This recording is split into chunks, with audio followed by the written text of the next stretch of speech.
Hello y'all, Gravity Octopus here, and today I'm going to be showing you how to draw fingers. Now, the first thing we want to look at is the relative size of the fingers versus the palm. And the fingers, we're actually going to be using this hand right here to show the different widths. Now, the palm is about yay so long. This is all eyeballed, and then if we repeat the size of the palm all the way up to here, this is actually going to be longer than our middle finger. So we want the middle finger to be just shy of the length of the palm. Maybe by um, like half the height of the top joint. Right about that much. Again, it's eyeballed. And now we want to talk about how all the fingers look in comparison to each other. Now, the pointer finger and the ring finger are going to be about the same height. It depends on the person whether one is longer than the other. However, for a generalization, we're going to go ahead and make them the same size. And the pinky finger is right around maybe, uh, it goes to about a little bit more than half the height of your ring finger. It might be a little bit lower depending, because this is something I'm not going to get into right now. However, a lot of hands are actually shaped in this arc as well. So this base winds up being a little lower. But that's something that we're not going to get into right now.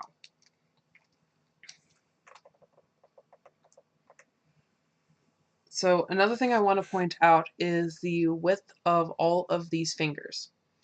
For the width, you would probably assume automatically that the widest finger at the base would probably be the middle finger. However, in my case, I used to wear rings back in high school, and my largest finger actually was my pointer finger at size 16 ring size, while my middle and thumb, they were interchangeable at a size 14. Now, that is a circumference thing, it is not, so we don't really see as much in the diameter. We don't see as much change in the diameter, and that's what we're looking at here. We're looking at the width of our fingers. And so if you're looking at these three fingers, the thumb, the pointer finger, and the middle finger, they're going to be all around the same width. So drawing, you can put a little emphasis on the width, but if you make them all around the same size, that's fine.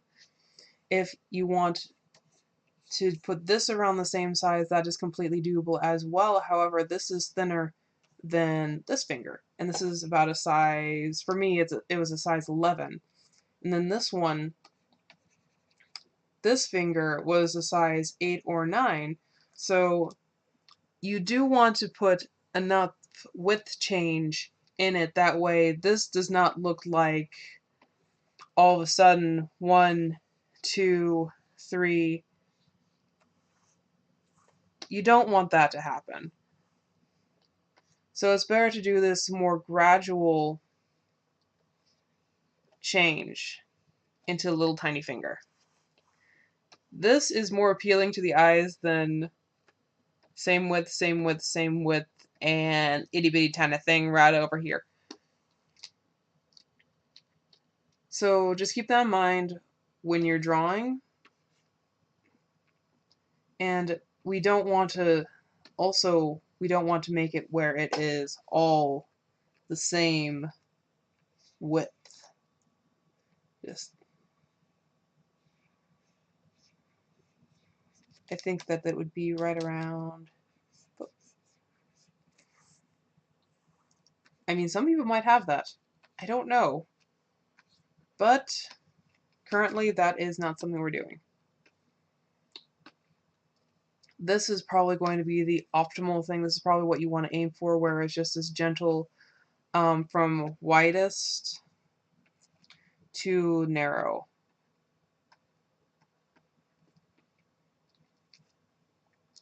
And before we move on, I just want to make a point to say that the thumb, considering that is actually about the same size as, at least for me, as my middle finger, it actually winds up being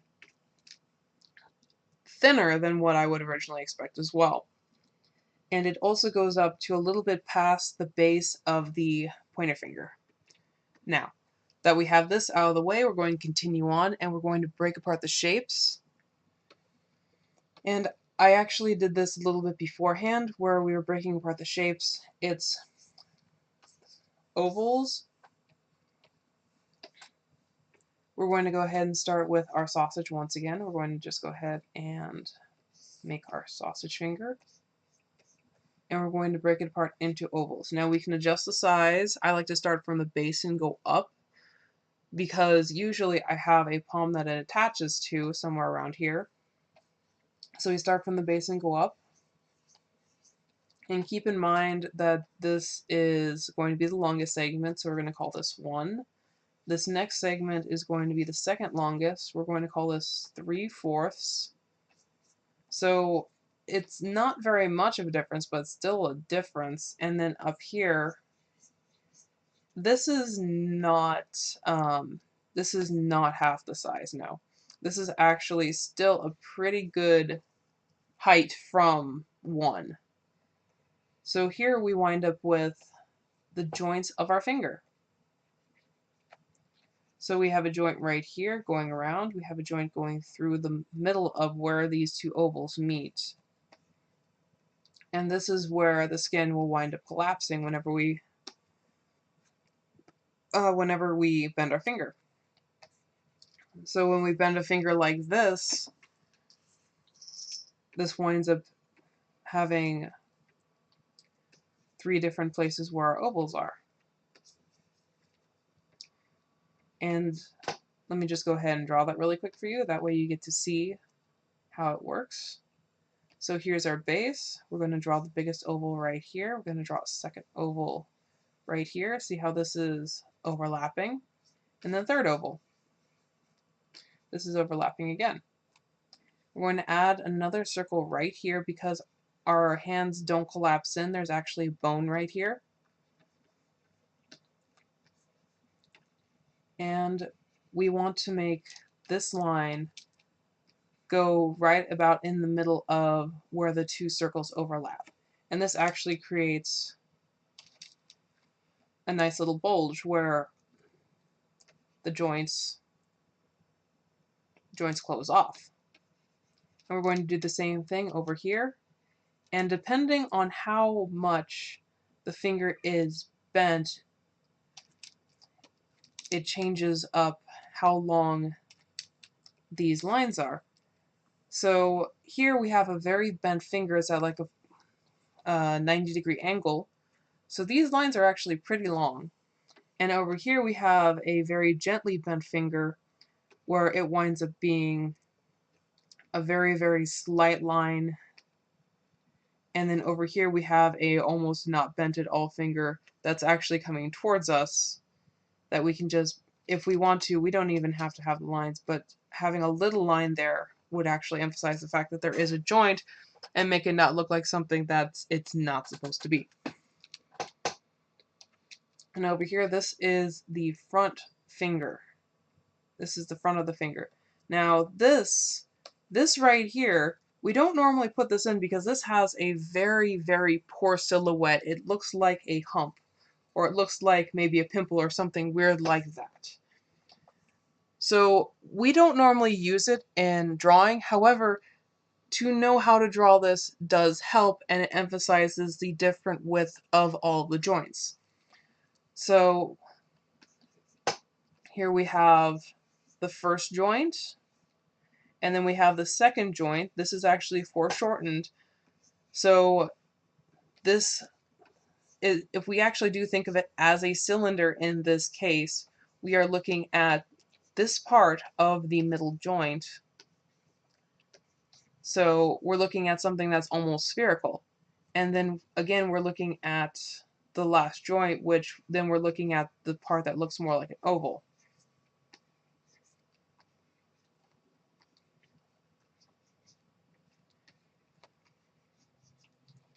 And then we want to clean it up. We want to get rid of this right here.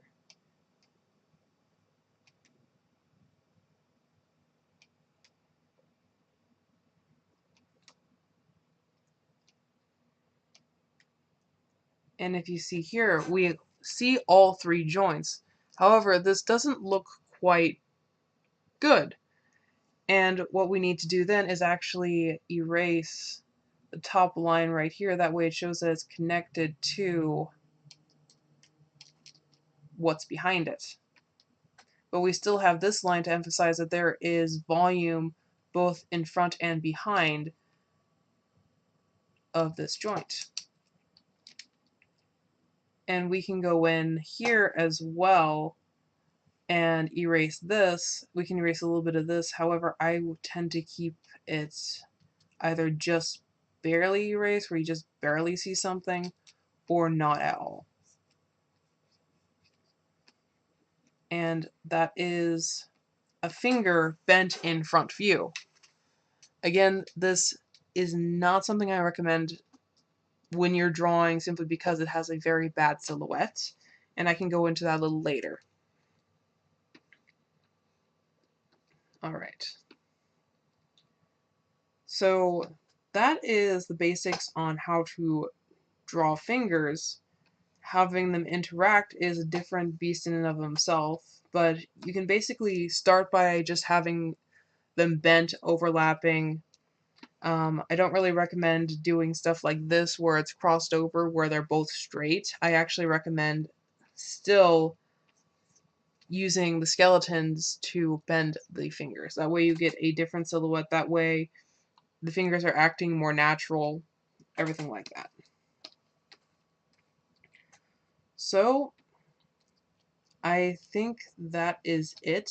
Thumbs are their own little beasts, because with thumbs what you have is a thumb muscle, then you have, it looks like, two joints. So there's a lot less to them, but you don't draw them as often because there's 1 versus 4. But the same principles basically do apply.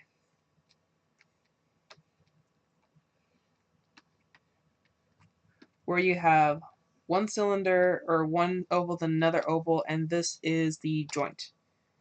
And then if you want to make this the last joint, then that is perfectly good too, because this is also where it does bend. So this is a joint. Let me just go like this. Boop. So if we want to do texting or anything, we bend the joints.